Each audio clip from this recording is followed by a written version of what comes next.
C'est Kublai, alors bienvenue dans cette vidéo d'un format un petit peu différent que d'habitude. C'est normal parce que je tenais à te montrer des images de la ville de laquelle on va parler aujourd'hui. Aujourd'hui, on va parler des avantages et des inconvénients de la ville de Vladivostok, les inconvénients et des avantages de vivre à Vladivostok. Alors je ne sais pas si tu me découvres à travers cette vidéo ou si tu as l'habitude de me suivre, mais moi en tout cas, donc je vis à Vladivostok en Russie et je considère que c'est la meilleure ville de Russie selon mes critères. Et ce qui me permet tout de suite d'ajouter qu'en fait, une ville, le choix d'une ville ou l'avis qu'on a sur une ville, c'est quelque chose de vraiment subjectif. Il n'y a pas vraiment de vérité là-dessus. Il n'y a pas de moins bonne ou meilleure ou etc. de ville en Russie ou ailleurs. C'est vraiment en fonction des gens, en fonction des goûts de chacun, en fonction des attentes de chacun. Voilà. Mais en tout cas, moi je considère que pour mes critères à moi, Vladivostok est la meilleure ville de Russie et j'ai pu le reconfirmer dernièrement. J'étais censé partir en Sibérie cet hiver pour passer l'hiver, pour avoir la neige, etc. D'ailleurs, on va en parler de tout ça. Et finalement, on a choisi avec ma femme de rester à Vladivostok pour l'hiver parce que on adore ici, on est trop bien ici et que on ne veut pas en repartir. Alors, sans plus attendre, on va parler donc des avantages, on va commencer par les avantages et finir par les inconvénients. Donc reste bien jusqu'à la fin de la vidéo. Petite chose avant de parler des avantages, pour rejoindre la communauté francophone spécialisée dans le fait de quitter la France avec tous les problèmes qu'il y a aujourd'hui en France. Je ne vais pas te refaire la liste, je pense que tu connais déjà les problèmes français. Pour s'installer en Russie, c'est dans la description, le premier lien dans la description. Les nouveaux Russiens, tu rejoins la communauté francophone spécialisée là-dedans. Tu vas faire connaissance avec plein d'autres personnes, notamment des hommes, qui ont fait le même constat que toi sur ce qui est en train de se passer en France et en Europe de l'Ouest, et qui ont un même objectif, s'installer en Russie, où certains sont déjà installés en Russie, certains travaillent déjà, certains ont déjà leur business en Russie, certains ont déjà investi ou ont fait plein de choses en Russie, mais en tout cas, tu vas pouvoir faire connaissance avec tous ces gens-là, faire du réseau et bien évidemment bénéficier de plein de conseils pour t'installer en Russie et faire les choses bien. Alors maintenant, commençons avec les avantages de la ville en Russie selon mes critères et selon mes goûts. C'est vraiment subjectif, comme je disais. Toi, tu peux aimer une autre ville en Russie, ça me pose pas du tout de problème. C'est vraiment un avis qui me regarde moi. Tu peux être d'accord ou pas être d'accord avec moi, mais en tout cas, voilà moi ce que j'aime à Vladivostok et pourquoi je considère que c'est la meilleure ville à Vladivostok, la meilleure ville de Russie. Alors, premier avantage de Vladivostok, c'est que c'est une ville en bord de mer. Et les vraies villes en bord de mer en Russie, il n'y en a pas beaucoup. Tu vas bien évidemment avoir Saint-Pétersbourg, tu vas avoir Sévastopol en Crimée, tu vas avoir Sochi, c'est pas vraiment une ville, d'ailleurs on va en reparler après. Tu vas avoir Yuzhno-Sakhalinsk sur l'île de Sakhaline et tu vas avoir Vladivostok. Après, tu as des gros villages, on va dire, mais c'est pas vraiment des villes. Donc tu es vite limité en fait finalement en Russie si tu vas avoir une ville de bord de mer. Et Vladivostok fait partie de ces villes de bord de mer où tu sors de chez toi, en tout cas moi c'est mon cas, moi j'ouvre la porte, je vois la mer. J'ouvre la fenêtre, je vois la mer. Je descends en bas de chez moi, je vois la mer. Je vais à la plage, j'ai 10 minutes de marche, même pas. Mais en tout cas, j'ai toujours la mer à côté de moi. Et en fait, moi j'adore la mer. C'est une énergie que je trouve positive. Le fait d'avoir la mer autour de soi constamment, ça donne de l'énergie, ça donne de l'énergie à la ville, ça donne du dynamisme à la ville, ça te rend toi énergique aussi, ça aussi garantit de l'air frais parce que des fois, même souvent en Russie, dans les grandes villes qui ne sont pas en bord de mer, tu as l'hiver, tu sais, pas mal de smog, donc de la pollution au-dessus de la ville, et ça rend l'air un petit peu pourri, de mauvaise qualité. À Vladivostok, tu as la mer à côté, tu as toujours une petite brise, même petite, qui souffle en fait tout l'air, ce qui fait que la qualité de l'air est toujours bonne, même dans le centre-ville, comme tu n'es jamais qu'à quelques centaines de mètres de la mer, tu respires de l'air frais. Donc voilà, première chose, c'est une ville en bord de mer, et ça pour moi c'est un critère important. Ensuite, deuxièmement, avantage, c'est que c'est selon moi la plus belle ville russe. Mais pas uniquement sur des critères typiquement architecturaux, comme il y en a qui vont te dire la plus belle ville russe pour moi c'est Saint-Pétersbourg, comme mon ami Simon qui doit sûrement m'écouter maintenant. Pour lui, Saint-Pétersbourg c'est la plus belle ville russe et je comprends d'où ça vient parce que d'un point de vue architecture et bâtiment, effectivement c'est très riche. Mais Vladivostok, ce n'est pas que ça. Tu as un centre-ville type européen, architectural typiquement européen, comme on l'aime, mais tu as également donc une ville sur les collines, donc en fait tu fais que descendre, monter, comme à San Francisco. Moi j'ai déjà été à San Francisco en Californie, je sais pas si tu as déjà été, tu as cette même ambiance quoi, tu as cette ambiance de pont, tu as 3 grands ponts à Vladivostok, D'ailleurs, à l'écran, tu verras sûrement les ponts de Vladivostok, je te les mettrai à l'image pour que tu les vois. Tu as les grands ponts, tu fais toujours des collines, tu fais toujours monter, descendre, et ça rend la ville intéressante. Tu as un style européen avec le sang très typiquement européen, comme tu peux le retrouver dans beaucoup de villes russes. Tu as la ville qui est sur des collines, donc tu as toujours une belle vue sur la mer. Où que tu sois, en fait, à Vladivostok, tu as toujours la mer pas loin. Soit tu es vraiment en bord de mer, soit tu es à quelques centaines de mètres de la mer. Euh, voilà, tu as cette ambiance en fait finalement de ponts, de collines, de vues, de mer autour de toi, de constamment. Ça donne une énergie à la ville, ça la rend intéressante. Et toutes ces ruelles, tu sais, tout ce slalomage entre les bâtiments, les routes, les rues qui montent, qui descendent, qui vont un petit peu n'importe où, ça donne vraiment quelque chose, un cachet très intéressant que je n'ai retrouvé nulle part ailleurs en Russie, où les villes en général, bah, tu as la place principale, la place Lénine en général, et puis ensuite bah, tu as des bâtiments soviétiques comme ça, avec des allées longues. Voilà, ça c'est vraiment typiquement la ville russe. À Vladivostok, tu n'as pas ça. À Vladivostok, tu as vraiment comment dire, un cachet. Et ça, c'est quelque chose que j'ai retrouvé dans aucune ville russe. Pourtant, des villes russes, j'en ai vu beaucoup. J'ai beaucoup voyagé en Russie et j'ai retrouvé ça nulle part ailleurs. Donc, c'est pour moi la plus belle ville russe parce que tu as tout cet ensemble architectural, la mer, les ponts, l'ambiance. Bref, c'est quelque chose d'unique. Ensuite, troisième avantage de Vladivostok, que j'adore ici, c'est la nature et les paysages. Dès que tu sors de la ville, bah, tu as de la nature à perte de vue. Tu as des plages, même des fois ici des plages de rêve. C'était au mois d'août, on est passé près de la frontière nord-coréenne là-bas, ce qui est à peu près à 3 heures de route de Vladivostok. Et on a trouvé des plages de rêve. Mais quand j'ai des plages de rêve, c'est du niveau que tu vas trouver en Thaïlande, en Indonésie, en Malaisie. Vraiment avec de l'eau claire, des plages de sable fin où t'as pas de pierre, etc.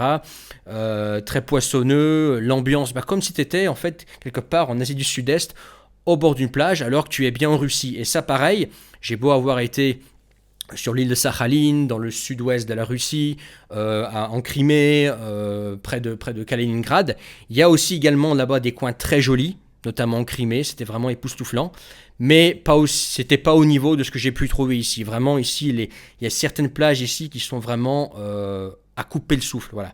Pareil pour les paysages, donc dès que tu sors de Vladivostok, comme c'est très vallonné, bah pareil, tu montes, tu descends, tu as des forêts, c'est très vert, tu vois, c'est très vert comme région. Tu passes dans des tu passes sur des routes comme ça, dans les collines, tu montes, tu descends, tu vois la mer toujours à droite ou à gauche. C'est vraiment très sympa au niveau nature ici. C'est ce que j'aime aussi également ici, dans les environs de Vladivostok. Donc en fait, Vladivostok est situé dans la région du Primorié, donc en Extrême-Orient russe, pas loin du Japon et de la Corée. D'ailleurs, on va en parler après plus tard. Ensuite, autre avantage de Vladivostok, en fait, c'est l'environnement. Et l'environnement, en fait, qu'est-ce que j'entends par environnement? C'est que c'est à la fois le climat, mais aussi une certaine stabilité. Je m'explique. Par exemple, Vladivostok, c'est moins froid que Saint-Pétersbourg. Saint-Pétersbourg, c'est plus au nord, c'est plus froid l'hiver, et l'été aussi. Par exemple, nous, jusqu'à récemment, là, jusqu'à fin septembre, bah, on allait à la plage, on nageait, etc. Même encore maintenant, tu peux nager, finalement, c'est possible pour les moins frileux. À Saint-Pétersbourg, bon, fin août, ils mettent déjà les vestes. Ici, bah, t'es en t-shirt jusqu'à fin septembre, tu vois. Donc ça, sauf le soir, tu mets une petite veste, mais en tout cas, il fait quand même plus chaud.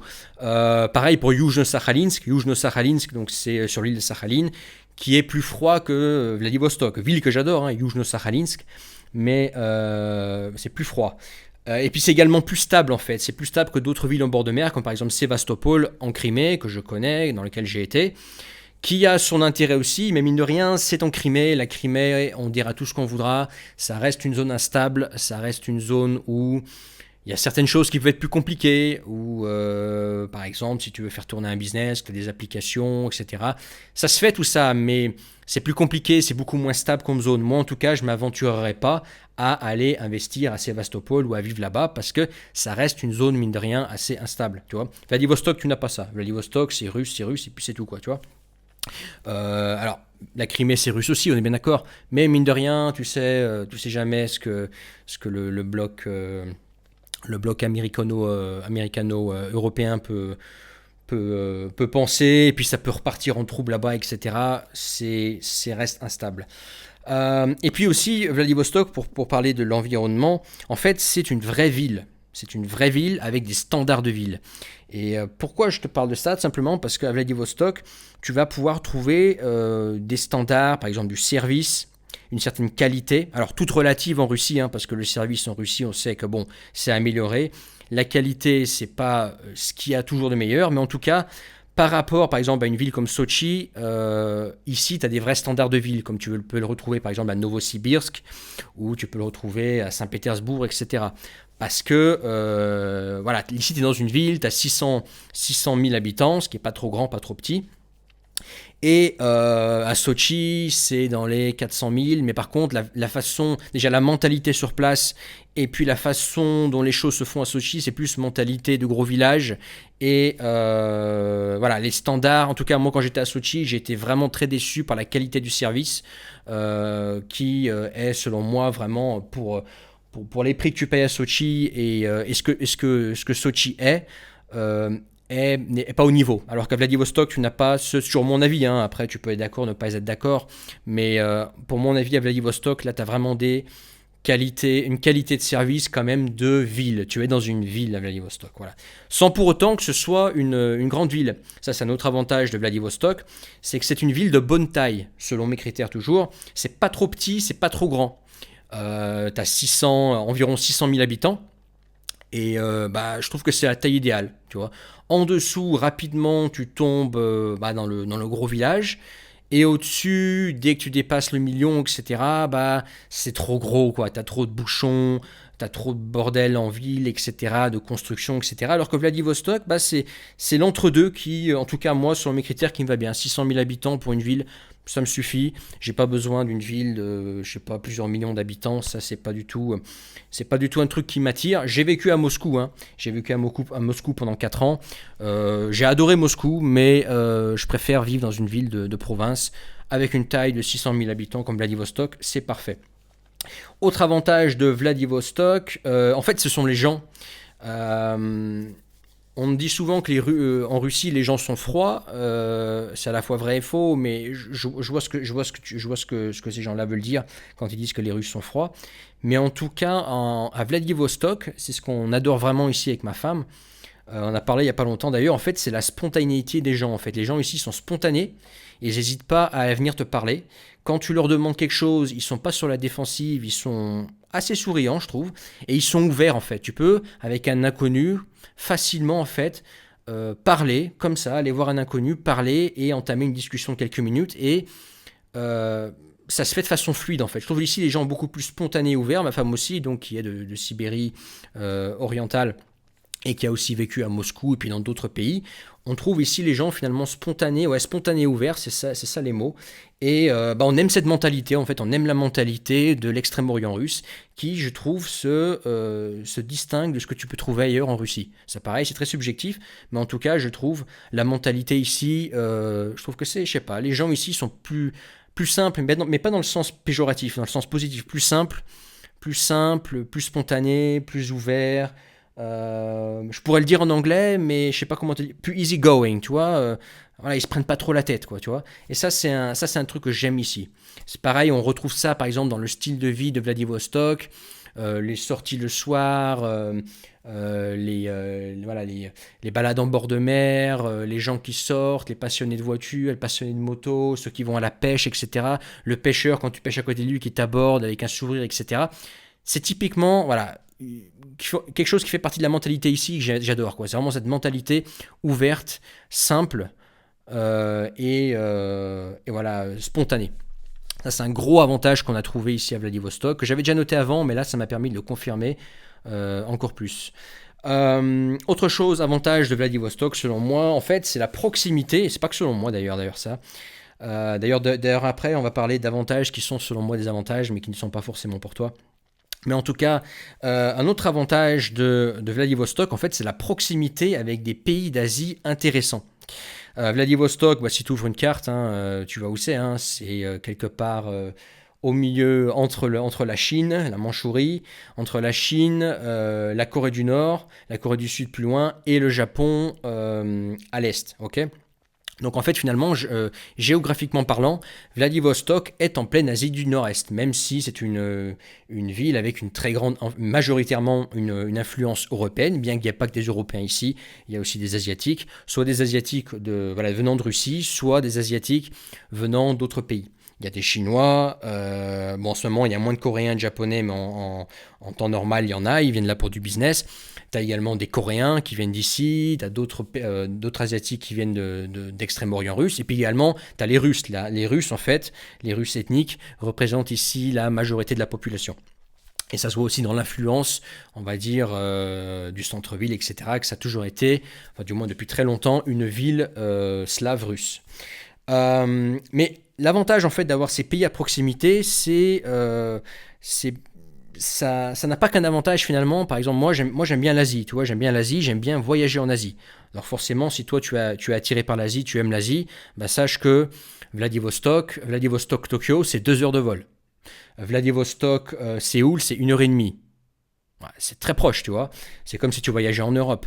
Pareil, la Chine. Alors la Chine, j'ai jamais fait ce voyage-là depuis Vladivostok, mais je pense que c'est très proche aussi. Si tu veux vraiment y aller, tu veux aller à Harbin par exemple, ou à Pékin, ça doit se faire rapidement, peut-être en 3 heures, Pékin. Je sais pas, je l'ai pas fait, mais en tout cas, ça doit pouvoir se faire.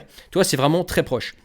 Donc si tu aimes l'Asie, que tu aimes passer du temps en Asie sans vouloir y vivre, bah Vladivostok c'est un bon compromis parce que tu vis en Russie, tu es mine de rien en tant qu'Européen dans ta sphère culturelle, mais par contre tu peux vivre ta passion pour l'Asie sans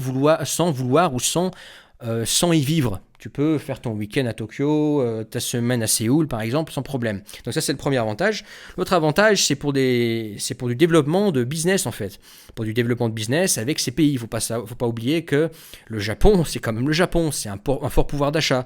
Les Sud-Coréens, pareil, ils ont un fort pouvoir d'achat. La Chine a de plus en plus un fort pouvoir d'achat. Donc finalement, tu as à côté de toi des clients potentiels ou des partenaires potentiels avec un bon pouvoir d'achat. Et ça, c'est très important quand tu es en Russie. En Russie, j'avais parlé dans notre vidéo du problème des salaires. Bon, si tu as des pays comme ça, puissants économiquement à côté de toi, il y a toujours un truc à faire avec ces pays-là.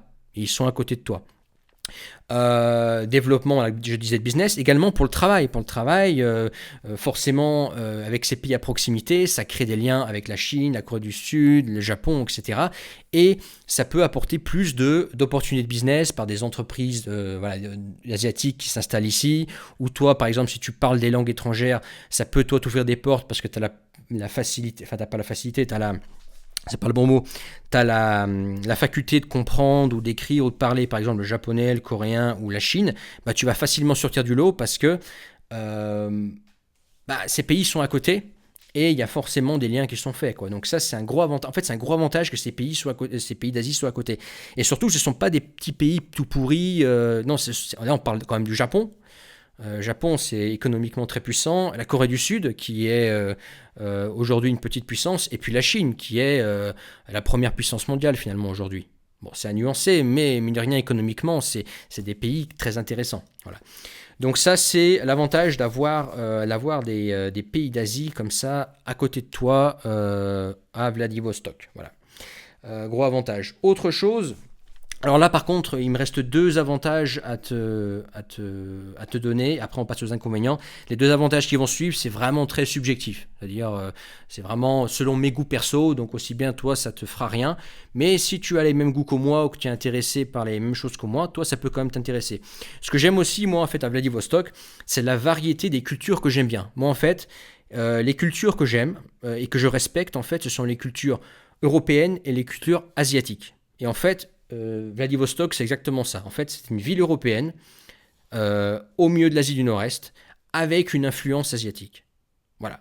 Donc finalement, moi je suis chez moi à fond, quoi, parce que voilà, moi je suis européen, je suis dans un pays à quand même majoritairement influence on va dire, majoritairement influence européenne, mais entouré en fait de pays asiatiques dans lesquels je peux me rendre facilement et aussi il y a une grande influence, mine de rien, asiatique à Vladivostok. Ça se voit déjà par les voitures, on va en parler. En fait, ici, la plupart des voitures ont le volant à droite, elles sont importées du Japon.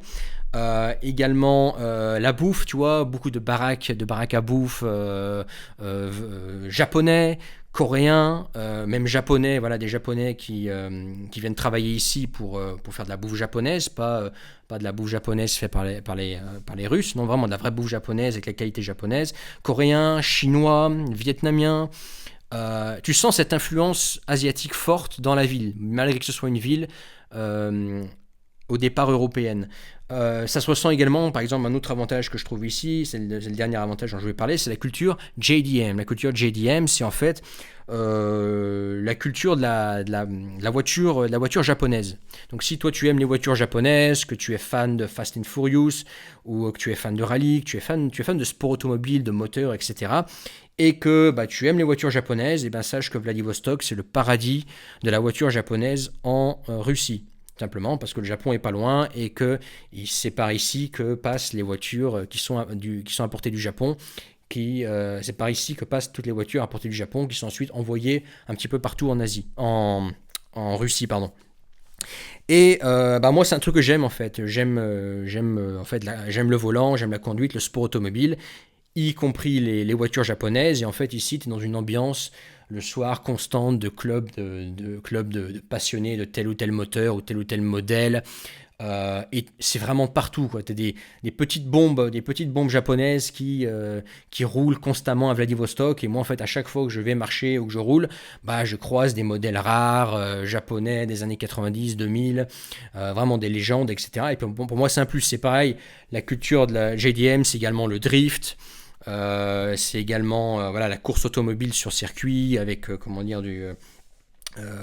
qui c'est qui fait le meilleur temps, etc. Bref, si tu aimes le sport auto et les voitures japonaises, Vladivostok c'est le paradis. Moi en tout cas, je suis à fond, j'adore ce qui se passe ici. Et puis je te disais la variété de cultures européennes et asiatiques que tu vas trouver à Vladivostok. Moi en tout cas, selon mes goûts bien évidemment, c'est un très gros plus. Voilà pour les avantages de vivre à Vladivostok et notamment pourquoi moi j'ai fait le choix de vivre et m'installer à Vladivostok. D'ailleurs ma femme qui est avec moi, elle adore aussi. On ne veut plus repartir d'ici maintenant.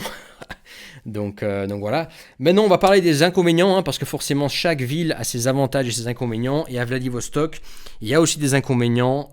J'en ai trouvé 3. À part ces 3-là, j'ai beau chercher parce qu'en fait cette vidéo je l'ai préparée. En fait ça fait 2 jours que j'y pense.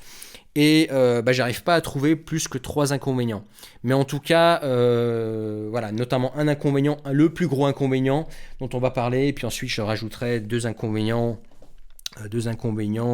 qui sont selon moi pas des inconvénients, notamment si tu es européen en fait. Les 3 inconvénients dont je vais parler, ça va être en fait des inconvénients qui concernent notamment les 2 derniers, surtout les Russes en fait. Si tu es européen, tu es moins concerné. En tout cas, le premier inconvénient de la vie en Russie, de la vie à Vladivostok, et c'est de loin le plus gros inconvénient, en fait, c'est le coût élevé de la vie pour des standards russes. Vladivostok, c'est une ville chère. Voilà, c'est une ville chère, que ce soit sur l'immobilier, que ce soit sur la bouffe et que ce soit sur les services. Voilà. C'est une ville chère. Et pour avoir un salaire correct à Vladivostok, il faut vraiment que tu sois un spécialiste et que tu sois recherché sur le marché. Si tu fais un travail que n'importe qui peut faire, tu vas avoir un salaire comme tu vas en avoir partout un petit peu en Russie, bas, mais le coût de la vie va être tellement élevé que tu vas péter un câble. Et d'ailleurs, il y en a qui te diront oui, mais il y en a qui quittent Vladivostok, il y en a qui partent de Vladivostok, et c'est vrai, il y a pas mal de Russes qui quittent Vladivostok, qui se dirigent vers l'ouest de la Russie, et c'est notamment pour cette raison-là, en fait, c'est pour le coût élevé de la vie par rapport aux salaires locaux. C'est très clairement, en fait, les salaires locaux ne suivent pas le coût de la vie. Et quand je dis coût de la vie, donc c'est l'immobilier, comme je te disais, l'immobilier... franchement, si tu as un salaire moyen russe à Vladivostok, même à 2 en couple, je vois pas comment tu peux devenir propriétaire immobilier à Vladivostok. À moins d'aller dans un quartier pourri, etc. Mais si tu veux un bon quartier et que tu veux pas vivre dans un studio microscopique, ça va être très compliqué pour devenir propriétaire. Mais bon, ça c'est surtout un problème de Russes finalement, parce que si toi tu es européen et que tu arrives avec un pouvoir d'achat européen, finalement tu passes outre le fait que Vladivostok soit une ville chère en fait. Alors effectivement, tu le ressens, notamment pour l'immobilier. Tu n'investis pas aussi facilement dans l'immobilier à Vladivostok que tu peux le faire, par exemple, quelque part en Sibérie ou à l'ouest de la Russie. Remarque, les prix aussi là-bas ont pas mal augmenté, surtout cette année. Mais mine de rien, ça reste pour le moment plus abordable qu'à Vladivostok. À Vladivostok, c'est bien connu, tout le monde te le dira. Les prix de l'immobilier sont fous. Et si tu as, voilà, si t'as des revenus russes, on va dire, moyens, je comprends que l'on quitte cette ville parce que voilà, tu peux pas te loger correctement, tu peux pas acheter un appartement. Pour louer, la location, c'est pareil. Quand je dis immobilier, c'est pas qu'achat, hein. C'est la location. Le prix de la location est élevé ici. Pareil, je vois pas comment, si tu as, un salaire moyen russe ici et que enfin, quand je dis salaire moyen russe, c'est ce que. Voilà, un peu, qu'est-ce que gagne un russe en moyenne? Allez, 50 000, 60 000 roubles par mois. Même à deux, je vois pas comment tu peux te loger correctement si tu veux, par exemple, avoir une famille.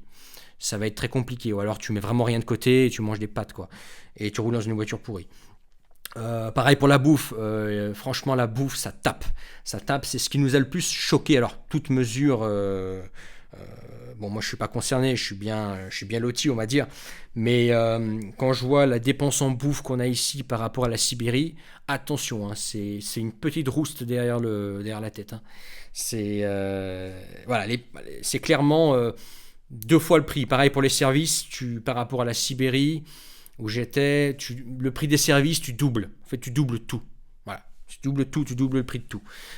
Pour l'immobilier, alors je sais plus maintenant, mais tu peux au moins doubler, facile, peut-être même tripler, en fonction, ouais. Euh, et puis, euh, et puis pour la location. Pour la location, tu peux doubler. Tu peux doubler le prix que tu paierais, par exemple, à Irkoutsk ou à Ulan-Ude ou quelque chose comme ça, quoi. Ok. Donc ça, c'est le plus gros inconvénient, c'est le coût de la vie. Alors, est-ce que tu es concerné ou pas? J'ai envie de te dire, si tu gagnes le SMIC, oui, tu seras concerné. Ne viens pas ici si tu as un petit budget. Par contre, si tu as un salaire confortable, de cadre, de commercial ou de web entrepreneur ou de freelance européen, ce coût de la vie élevé, alors effectivement, tu n'investiras pas, peut-être pas forcément tout de suite, hein. Après ça dépend avec combien tu viens, mais tu n'investiras pas aussi rapidement dans l'immobilier que quelque part en Sibérie par exemple. Mais ce coût de la vie, la bouffe, les services, tu le verras, mais tu le sentiras pas. Voilà, ce sera pas un trou dans ton budget. Mais c'est quand même un inconvénient. Et c'est aussi la raison pour laquelle beaucoup de Russes quittent Vladivostok. Parce que le coût de la vie est très élevé par rapport aux revenus. Voilà, ça c'est le plus gros inconvénient. Deuxième inconvénient, alors il y a peu ou pas de neige à Vladivostok. Il y a des années où il n'y a pas de neige du tout à Vladivostok, et puis il y a des années où il y a un petit peu de neige, mais globalement c'est pas la Sibérie où tu as de la neige au moins 4 mois dans l'année, où où tu sors de chez toi, tu as cette belle neige, etc. Non, Vladivostok, c'est pas une ville qui a beaucoup de neige en général. Alors, il peut y avoir des exceptions, mais en tout cas, si tu aimes la neige, Vladivostok, bah, sache qu'à Vladivostok, il n'y a pas de neige. Et moi, pour moi, c'est vraiment un inconvénient parce que j'aime la neige, j'aime le froid et l'hiver sibérien, etc. Je trouve ça magnifique. Et je sais que à Noël, potentiellement ici, je vais regarder dehors et je verrai du béton, quoi. Il n'y aura pas de neige. Et bon, la température sera aussi meilleure, hein, qu'en Sibérie, mais j'aurai potentiellement pas de neige. Voilà. Pareil, donc pour skier, il y a une petite station de ski pas loin, mais d'après ce que j'y ai pas été, hein, mais d'après ce qu'on m'a dit, ça casse pas trois pattes à un canard. Si tu veux vraiment skier, avoir du ski de qualité ici, il faut prendre l'avion. Soit tu vas sur l'île de Sakhalin, donc c'est 2 heures de vol pour avoir une vraie station de ski avec bien enneigé, etc. Soit tu vas au Japon, tu vas à Hokkaido ou sur Honshu. Enfin bref, tu vas au Japon et au Japon, tu as des vraies stations de ski où tu peux dire que tu skis sur autre chose qu'une petite colline au milieu de la steppe, quoi. Tu vois ce que je veux dire? Non, là-bas, tu as des vraies montagnes. Mais voilà, mais en tout cas, ça se fait. Si tu as besoin de skier, il faut prendre un vol de 2 heures et tu peux skier. Mais en tout cas, pas loin de Vladivostok, il n'y a rien de vraiment sérieux quand il s'agit de skier. Moi qui aime bien skier, c'est un inconvénient pour moi, mais je suis prêt à faire 2 heures de vol pour aller skier. C'est pas la mer à boire. Voilà. Bon, sans jeu de mots. Je sais que la mer est à côté, mais je n'ai même pas fait exprès. Et troisième inconvénient de la vie à Vladivostok, et ce sera tout ce que je verrai comme inconvénient, Alors pour moi, ça n'en est pas vraiment un, mais je vais le noter quand même, parce qu'on me l'a dit plusieurs fois, ça. C'est en fait que c'est loin de l'Europe de l'Ouest. Donc si par exemple, tu as l'habitude d'aller en France souvent, si tu vis en Russie et que tu veux aller en France régulièrement, bah Vladivostok, c'est à l'autre bout de la Terre. Donc c'est plus long, c'est plus long comme voyage. Après, bon, tout est relatif. Admettons, je sais pas. Alors, je sais pas, par exemple, admettons, tu veux arriver à Paris à midi. Tu veux arriver à Paris à midi, admettons que tu vives à Moscou, ça voudrait dire que tu te lèves tôt le matin le même jour pour arriver à midi à Paris, par exemple. Ok. Vladivostok, comment ça va se passer? En fait, au lieu de te lever le même jour, au lieu de te lever tôt le matin le jour où tu vas arriver, en fait, tu vas partir la veille. Tu vas partir la veille au soir, tu vas passer la nuit dans l'avion, tu vas faire 9 heures de vol, 8 heures de vol. Tôt le matin, tu vas arriver à Moscou, et à Moscou, bah, tôt le matin, tu prends l'avion pour Paris ou pour une autre ville française, et tu arrives en France. Donc au final, la seule différence qu'il y a en termes de trajet, c'est que, bah, par exemple, Moscou ou une autre ville qui est plus proche de l'Europe de l'Ouest, c'est que bah, pour Moscou, tu pars le matin pour arriver à midi, tu pars très tôt le matin pour arriver à midi en France, alors que Vladivostok, bah, tu vas partir le lendemain et tu vas dormir dans l'avion. Au lieu de dormir chez toi, bah, tu dors dans l'avion. Voilà, c'est la seule différence qu'il y a en fait finalement. Alors j'estime que c'est vrai que si tu veux rentrer en France tous les 3 mois, ça peut devenir chiant, parce que 12 heures de vol, bah, c'est quand même 12 heures de vol. Par contre, si tu veux rentrer en France que 2 fois par an, franchement, faire 3 heures de vol 2 fois par an ou 12 heures de vol 3 fois par an, pardon, si tu veux faire 3 heures de vol 2 fois par an ou 9 heures de vol 2 fois par an, je vois pas trop la différence, quoi, tu vois. C'est juste 9 heures de vol 9 heures de vol de plus. 9 heures de vol de plus 2 fois par an, quoi. Voilà, c'est pas énorme. Donc moi, en tout cas, pour moi, c'est pas un inconvénient le fait que ce soit loin de l'Europe de l'Ouest. C'est juste que bah, je passe une nuit dans l'avion en plus, quoi. Voilà, c'est tout. 2 fois par an si j'avais. Et encore, moi je compte pas rentrer en France 2 fois par an. Je compte pas venir en France, parce que je compte pas rentrer en France du tout. Rentrer en France, c'est pas le bon terme. Mais je compte pas venir en France, même pas 2 fois par an, peut-être 1 fois par an. Donc voilà, ça change rien, tu vois. Mais en tout cas, voilà, il y a des fois des expatriés qui se disent expatriés en Russie, mais par contre, ils passent la moitié de leur temps en France. Effectivement, pour eux, bah, Vladivostok, ça peut faire loin, mais sinon, pour les autres, franchement, très peu de différence. Mais je mets quand même dans les inconvénients. Sinon, à part ça, je n'ai pas trouvé d'inconvénients à la ville, à Vladivostok. J'adore ici, vraiment. Pour aller beaucoup plus loin, si toi, tu veux t'installer en Russie, que ce soit à Vladivostok ou ailleurs, hein, en fait, la Russie, c'est un pays immense. Les lois les lois fédérales sont les mêmes sur tout le territoire. On peut t'aider à t'installer en Russie sur tout le territoire russe. Rejoins déjà la lettre d'Eurasie, deuxième lien dans la description, qui sont mes contacts privés. C'est là où tu vas recevoir des messages de ma part que tu ne verras pas en public, donc sur les vidéos, etc. Pour recevoir ces messages, des conseils pour l'expatriation en Russie, et pour gagner ta liberté géographique par exemple, gagner ta vie sur Internet, travailler à l'étranger, c'est dans la description, la lettre d'Eurasie, tu rejoins mes contacts privés et comme ça tu seras sûr de tout recevoir. Si tu n'es pas inscrit, bah, tu ne recevras rien. Donc c'est dommage de tout manquer juste parce que tu n'es pas inscrit alors que l'inscription est gratuite et que tu peux te désinscrire à tout moment. Et puis également, bah, comme je te disais en début de vidéo, les Nouveaux Russiens, qui est la communauté francophone spécialisée dans le fait de quitter la France ou la Suisse ou la Belgique, c'est le même topo, ou le Canada. J'ai aussi également des clients canadiens. Et pour s'installer en Russie, voilà.